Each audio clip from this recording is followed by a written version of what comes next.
Greetings. I'm Suzanne Titkemeyer. I wrote for No Longer Quivering, which is a Pathos website, for almost 10 years. I'm sorry, you're getting the uncombed, unlipsticked, unglamorous, unjewelried me because I just got up from a nap. I was on late last night on somebody else's stream. I mean, way later than I intended to be. And then this morning I had to get up at the ass crack of dawn to have breakfast with an old friend who's visiting Costa Rica. She had to cancel at the last second. So I took a nap in the middle of the day because I think I slept 5 hours last night. So I took a couple hour nap and I'm going to go hit the pool, take a shower, and take a second nap, maybe. When you get older, you start missing your sleep, crazy stuff happens. Okay, I wanted to talk about this just a little bit because some really strange and horrible things have come across my desk this morning. Oh, thank you, Bliss. I'm glad you said you really enjoyed it. I did too. Um, Even with people you don't have as much in common with, and you may be clashing heads because I did call BX Beast Boy, BX Bitch Boy for a while I thought he was sad fishing. Even with people you may not have much to do with normally, it can be fun just to go in and have these conversations and talk about these things. I was really glad we got to talk about race and class and all kinds of different things. And it was interesting to hear their thoughts on that too. So those people that are, how could you talk to him? Hey, I talk to a lot of people. I'm just going to throw that right out there. And it may be people that other people don't like. It's just the way it is.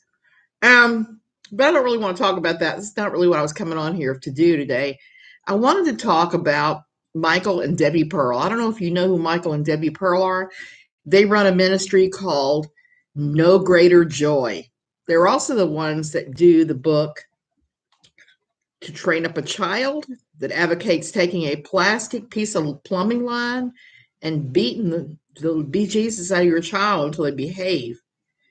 Starting at like 6 months old, they want you to start beating your babies early. And it's just their descriptions of the kind of punishment they rack out that they think is normal is anything but normal. It reads like somebody who maybe has a fetish. Hey, Amanda. Yeah, I'm talking about them. I've been avoiding it for a long time.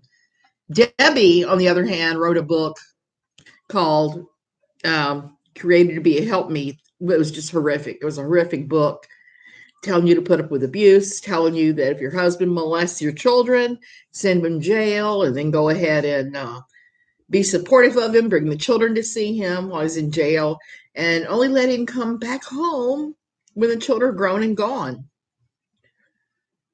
They are appalling people, very appalling. And a couple of weeks ago, well, last month, I had misunderstood something that was sent to me and didn't investigate further. And I didn't realize that Debbie Pearl has actually written the most horrific fiction book I've ever read in a long, long while. She misspelled she misspelled a very common word in there over and over and over and over and over again. I was really surprised that that was the word she chose to misspell. The content was horrific. Every Muslim in the book was considered to be an evil terrorist trying to take down good folks.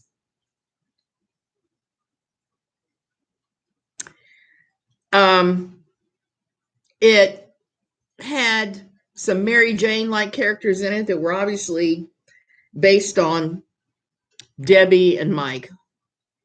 They were pretty horrific. And there was like lust in the dust going on there. All these people having these feelings for each other and they couldn't tell each other. It was just a horrific, horrific stew of everything. Power hungry and brainwashed, or just plain stupid. I think she's brainwashed. She puts up with it and tells other women to. So anyway, today this came across the wire. This is from one of the Pearl's daughters. It says, calling all my prayer warrior friends out there. Please get on your knees and pray for my dad and mom. My dad is in need of supernatural healing in the name of Jesus Christ.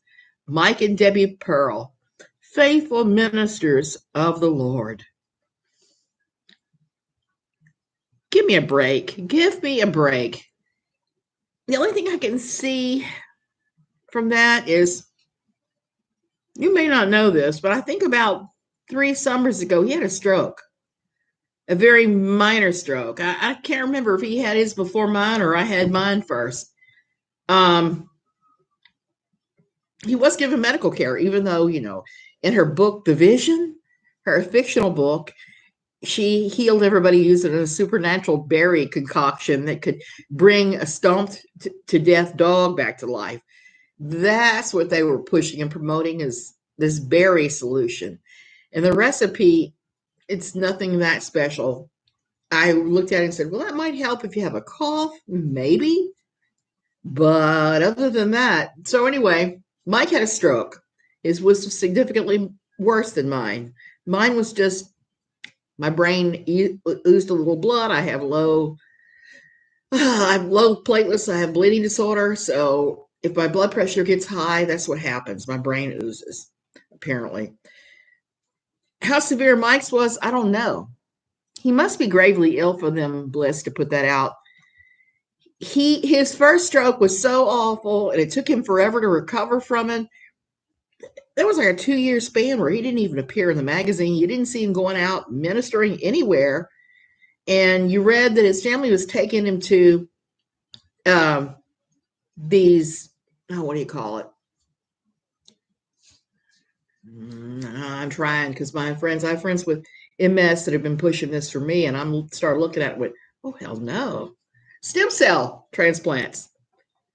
Now, stem cell transplants do work for some conditions. I'm not disputing that at all.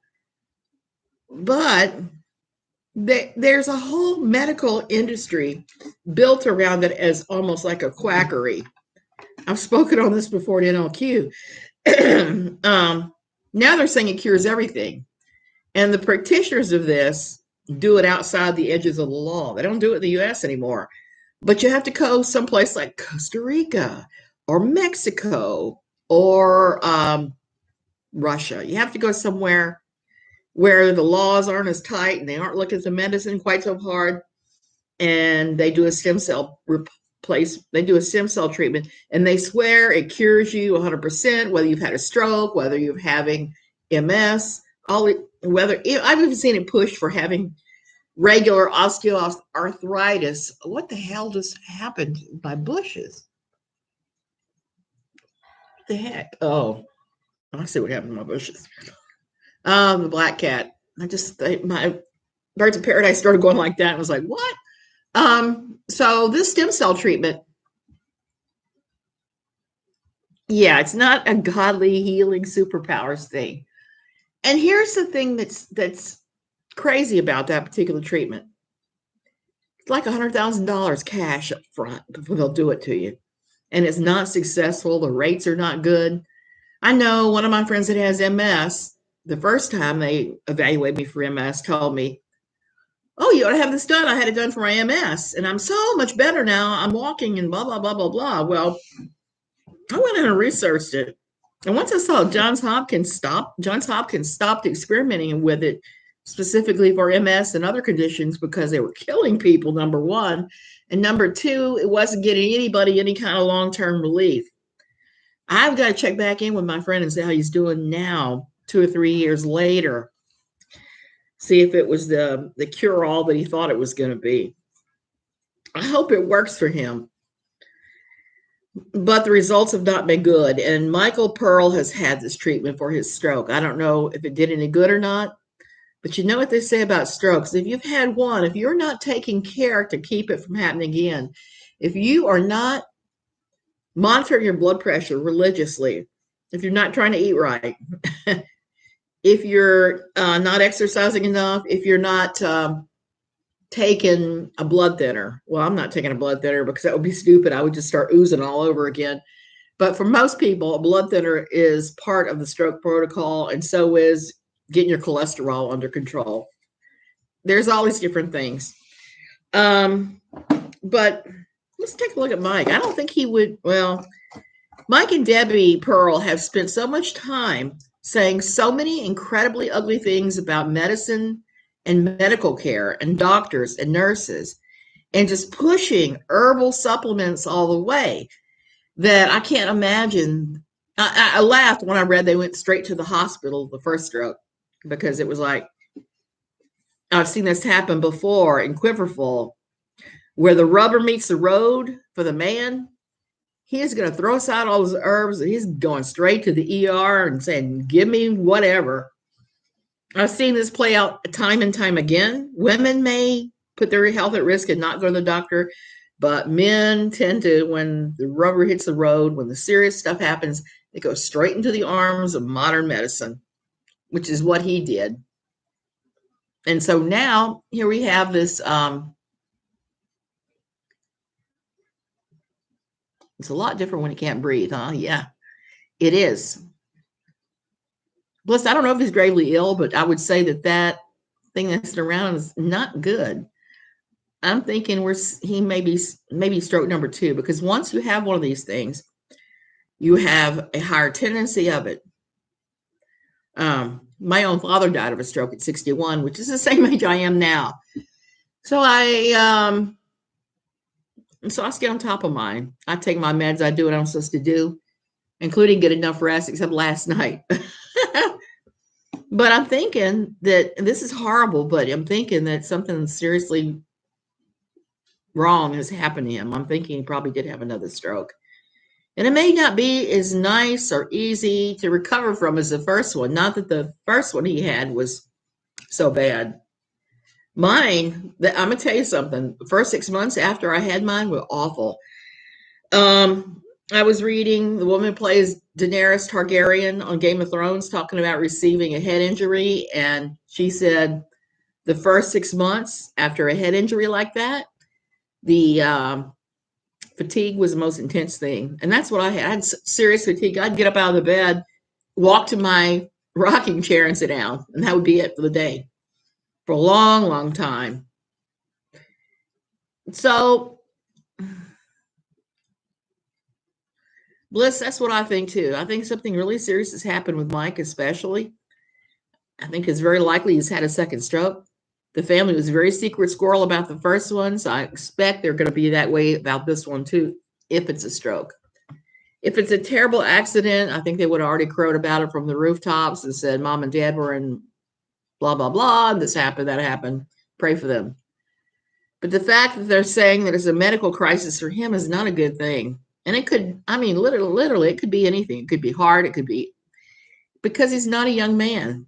And when you start getting up in that age bracket, you're cramming for the final exam, and a lot of things can happen to you. You can have a stroke, heart attack, any number of things, respiratory failure, kidney failure, all sorts of stuff. Let me find out real quick, because I don't remember right offhand.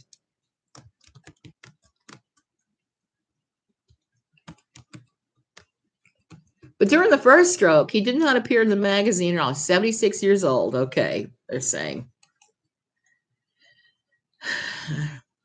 Hey, Cheryl. No, you're not late. I'm just saying that the family is asking for prayers for him, and God knows what's going to happen. I don't think that. I was looking at the Reddit on this, and people were saying some really hateful things. But for a change, I can't really put anybody down for that, because there are a lot of kids who've died at the hands of the kind of discipline he teaches. His book, To Train Up a Child, has been found at the homes of some of his followers who've beaten their children to death. It's been implicated. He has been on Anderson Cooper's show talking about it, saying that he disputes it, that it's just a way to make your children behave. Yeah. He's no spring chicken, and he has a pre-existing condition now. So who knows? I'm just going to be watching. I'm just going to be watching the situation. I hate to see anybody die, but you come to the end of your life, and that really is what it is. And I had to laugh at the prayers of the people on Reddit, because they're saying things that popped in my mind, like, Dear Heavenly Father, Let him see all the people he's hurt. Let him pass before he hurts anyone else. I saw a lot of that, and he's done so much damage. I don't know if there's any way to go back and recover from that. I wouldn't want to be facing that pile of accusations.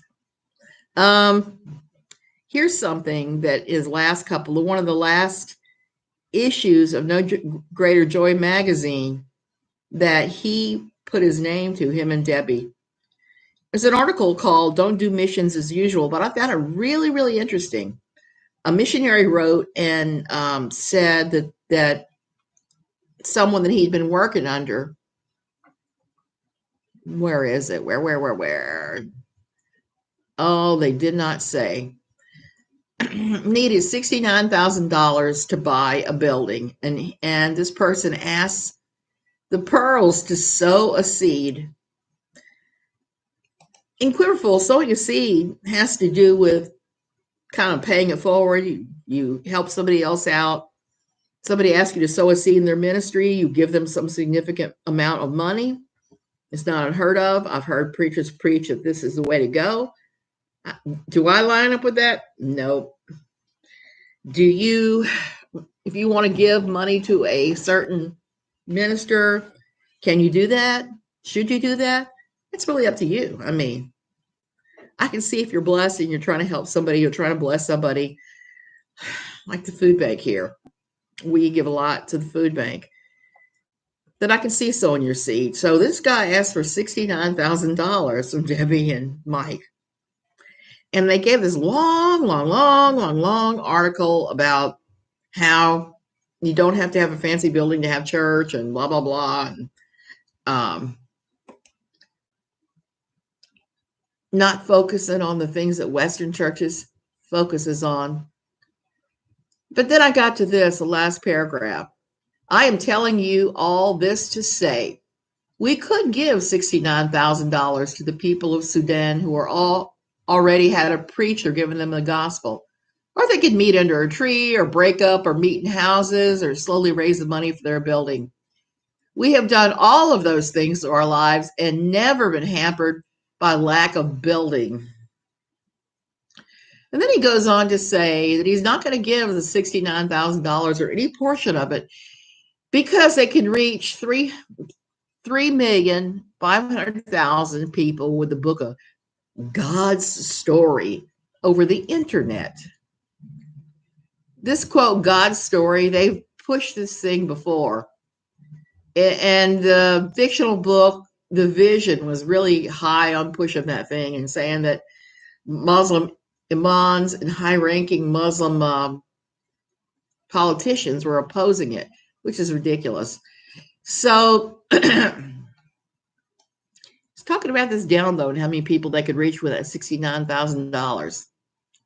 And then he goes on to say, if we, as you say, were to cast our bread upon the waters to purchase a building for one congregation, we would be casting it upon a pond of well-fed fish. As it is when we cast our bread upon the waters, it is the flowing stream of the web that winds through every country in the world, reaching the most remote regions of places like Afghanistan, India, and Iran. Okay, that's one of the shittiest answers I've ever heard given for not giving money to somebody. It wouldn't have hurt them one bit to write a check, even for only part of the amount, $500 or $1,000. Hey, we can't help you up with the entire amount, but we're gonna sow a seed of faith to help you. So many times in these high demand organizations, I'm not even gonna call them churches, I'm gonna call them the other C word. You will see them fundraising left and right, coming up with these crazy products like Debbie's book on neuroplasticity, which was the biggest bunch of malarkey I've ever read, where she completely ignored what scientific studies said and interpreted them exactly the opposite what the scientists came up with. So the Pearls were a bunch that always been trying to fundraise so that they could live and put out their magazine. And now they have this God story book they have online. And that's what they're sowing their seed. And they're trying to say they can reach 300 million and a half with $69,000 on the web. Honey, if it takes that much, you're doing something wrong. It wouldn't hurt them at all. And it does not financially benefit them at all. I think that's the whole thing, Bliss. Linda,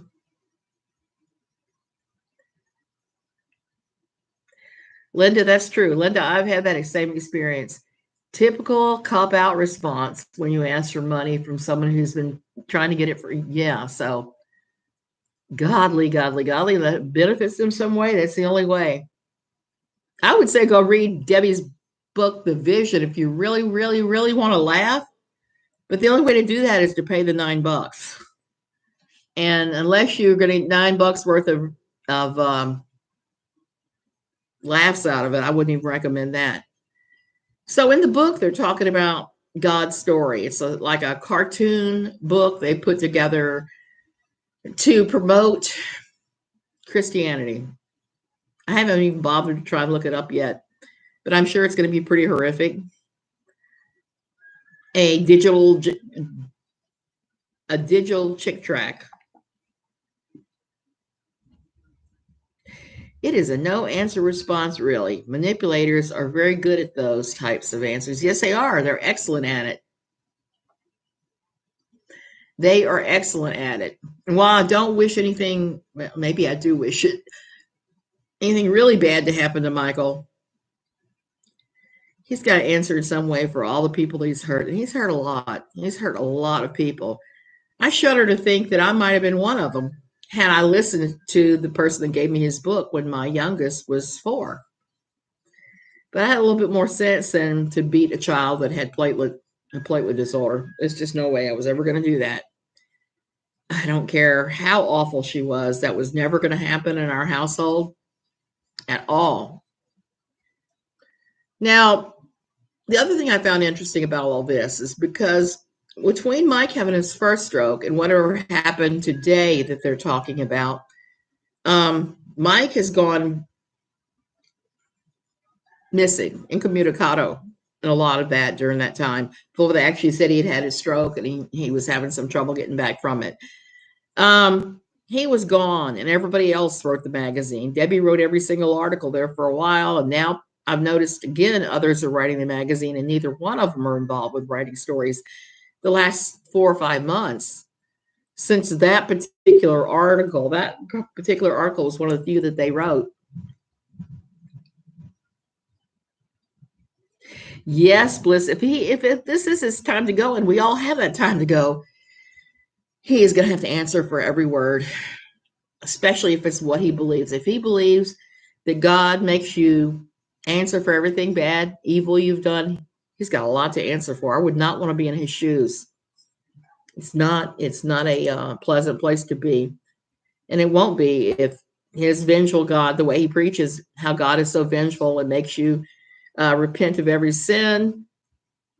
He doesn't seem to think what he's done is a sin, but anytime somebody I know that has contact with Michael Pearl's family knows somebody, I think a cousin or aunt maybe, she told me, but I forgot which one it was. This person says that Michael Pearl's entire beating ministry came out of what his grandmother used to do to him. Apparently his grandmother really laid into him all the time. She beat him for everything, beat him for breathing, basically. And Michael just got walloped every time he turned around.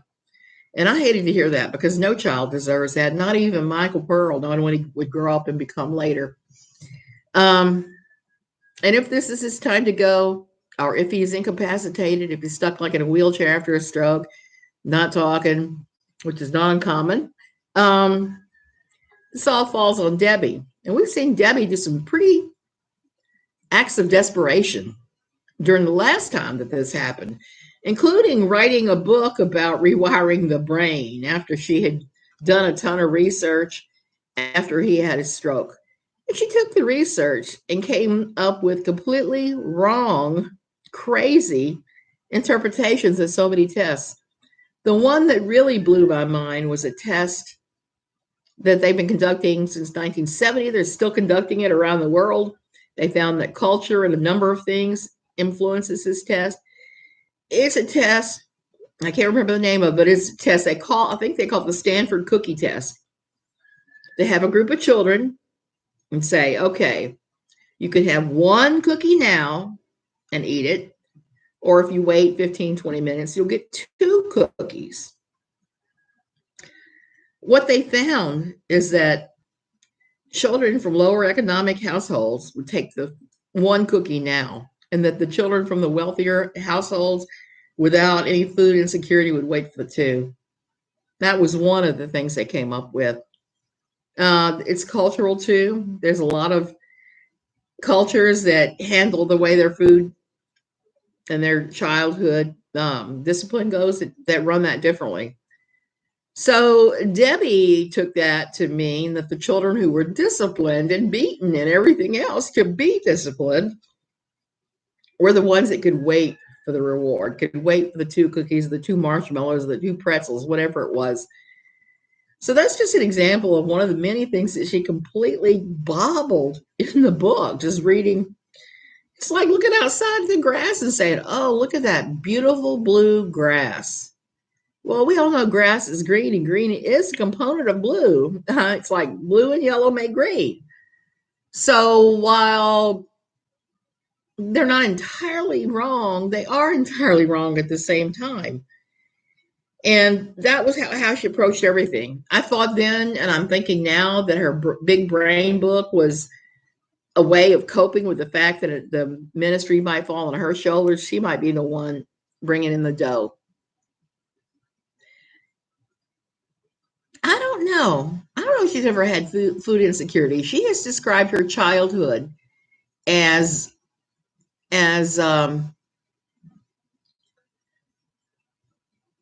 poor. And I know she grew up in a rural kind of household in Tennessee. So I don't know what kind of poor we're talking about. Are we talking about the kind of poor where you still eat, you get food stamps and subsidies? So you're poor, but you're able to eat.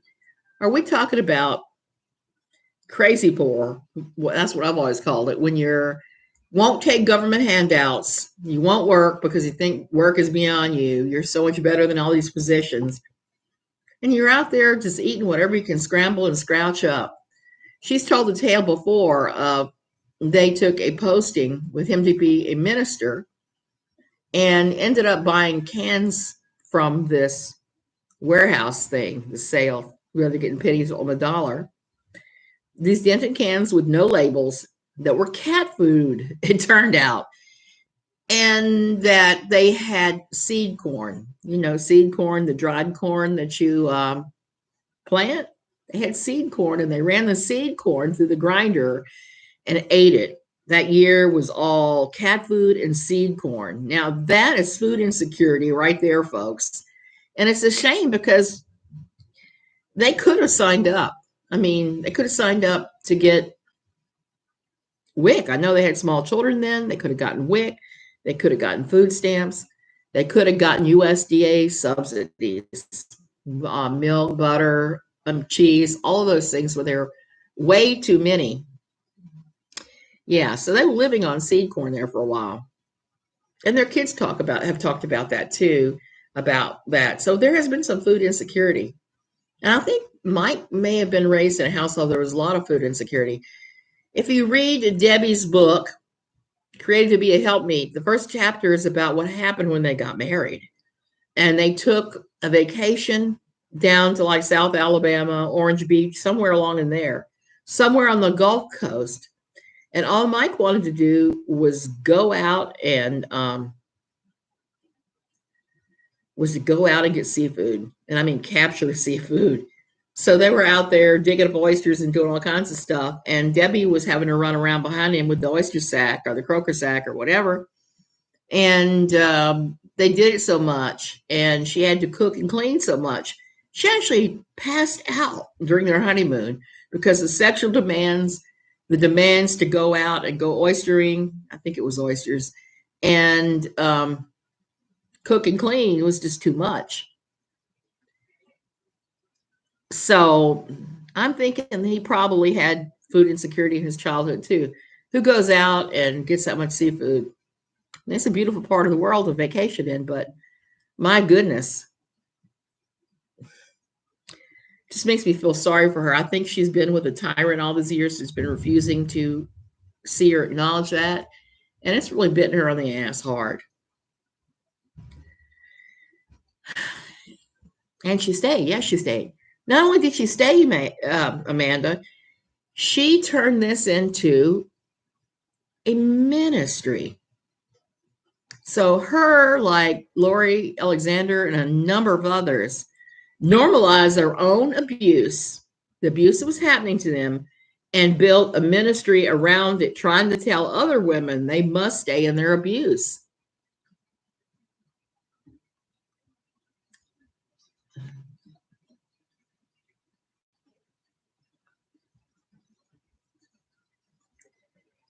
Linda, you're very right about that. You said, Suzanne, you know as well as I about some religious practices of food deprivation, even in today's society, using gluttonous issues with children, and children suffer. It sickens. I agree. All you have to do is look at what's going on with the Rodriguez family. And every time I look at those children, I know there's some kind of food deprivation going on. Jill can say again and again and again, she properly feeds those kids, but I do not buy it. When you and your husband, you have to continually diet, and your husband should be continually dieting. I hate to body shame anybody because everybody has their body issues. And how much you weigh really is your own business. But children, it's a whole different ballgame when you bring children into this and you start trying to make the children conform to eating less food. So you're going to try to obesity proof them. The only thing that happens is when they go out on their own, they eat everything in their path. And I know all about that because my mother used to, she didn't do it to the extreme that the Rodriguezes did. But there were times when she would say, no, you're not going to eat because I think that if you eat, you're going to get fat. And there's been food restrictions going on in my life. And that's played out in my size that I am now. That and the endless steroids for my husband have done me no good. But those kids sure have. I agree. And when I see how she just does like the public things, like that poor girl's wedding, Nori's wedding went Nori. I can never remember how to say that girl's name. It's some odd way that she has. And you saw when they had the wedding, I was really shocked by that because I've never seen, even in country weddings, even when nobody has any money, I've never seen a spread quite like that put out before. I was pretty shocked. So whatever's going on in that house, beyond the husband drinking, yeah, that's one of the stories. Her husband one time got into the fridge, got out the, what do you call it? The hummingbird solution, the red sugar mixture you put in your hummingbird feeder, and he drank it. And he told her, he said, this juice doesn't taste real good. And he still drank it. He drank. And I just have to wonder what's going on in that household. The husband drinking sugar water meant for hummingbirds, meant for animals, not him. Kids, some of the recipes she's shown, some of the things she's shown she's made. The children looking like death warmed over all of the time. I just pray as this generation fades away with their abusive ideas about food and discipline for children, that nobody takes up that banner and continues it, because it's really a sickening thing when you would deny children food, deny them the freedom to grow and discover who it is they actually are, testing the boundaries. I have often wondered about the Turpin religious teachings, those poor kids. Same. I think they're probably pretty standard equivocal and so anti-government that they, again, won't take part in anything they could take part in order to save themselves money.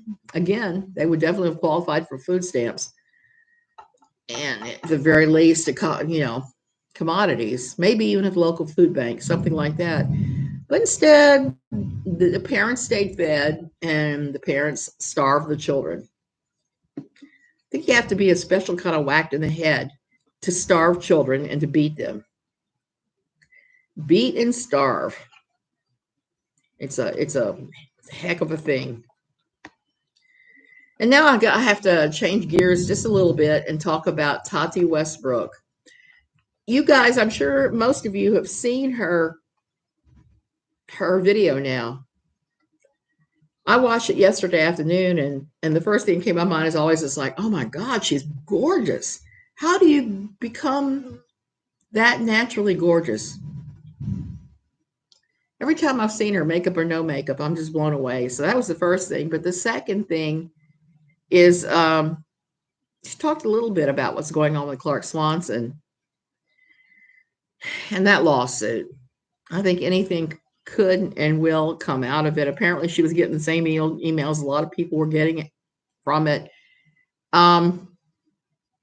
Tati was wonderful, Linda. I've heard some people saying some things about her request not to do tarot readings on her and to do any kind of divinations because she has a new Christian faith, apparently.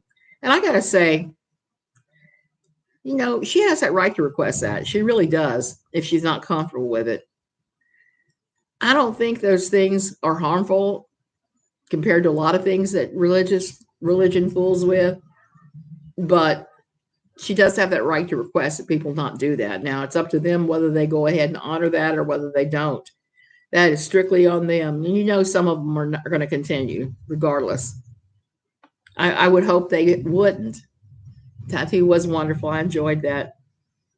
And here's an interesting thing. Last night when I was on Real Entertainment Network news, his live stream last night. Man, I'm stumbling over my words. Nap was long enough. It was really interesting. There was somebody in there who came in and was saying some of the worst accusations against me I've heard yet, and I just kind of laughed. I stood up and defended myself against each and every one. And later I started thinking, I was like, okay, this is a person that I've never seen around the community at all, either pro or con. I've never seen them in Ren's chat before. I've never seen them anywhere. And they're going to come on and they're going to come after me and make some pretty crazy claims. The only thing they claimed that was real was, yes, I did call the Dr. Phil show, but I wasn't the only one. And when they contacted me back, I knew darn good and well I wasn't the only one. They told me they had a pile of contacts, people calling on her. That was true. The rest of it was a pile of horse hockey. Her biggest thing was that she said I was stalking Miss KJ. How am I stalking her from overseas? But I started thinking about it later, and everything she said, including some of the words she was using, exactly like the language of Without a Box of Kleenex. So if that wasn't Without a Box of Kleenex on one of her sock accounts, it was surely one of her biggest supporters on their sock account. I just had to laugh about that. So anyway, Real is nice. I think Real's kind of misunderstood. I think he got off on a bad foot with a lot of the community, which is unfortunate. Why do I say that? This is why I support Real and I support BX. There aren't very many male Black creators in this space. There just aren't. And I think we have to kind of give them some space to figure out where they fit in all of this. And part of that is not immediately screaming, oh, they're this, they're that, they're everything else. As I was telling BX yesterday, I can change my mind about anything. Anybody else can. We can all talk about stuff. And I was really glad last night to be able to talk to them about race and about class, because I have some very strong feelings about that myself. I'm mixed. And like most Cajun people are. So there it goes. So we had that kind of conversation last night. I really enjoyed it. And will I go back and do it? I don't know. I don't know. Maybe I talked to BX about going on his channel. Maybe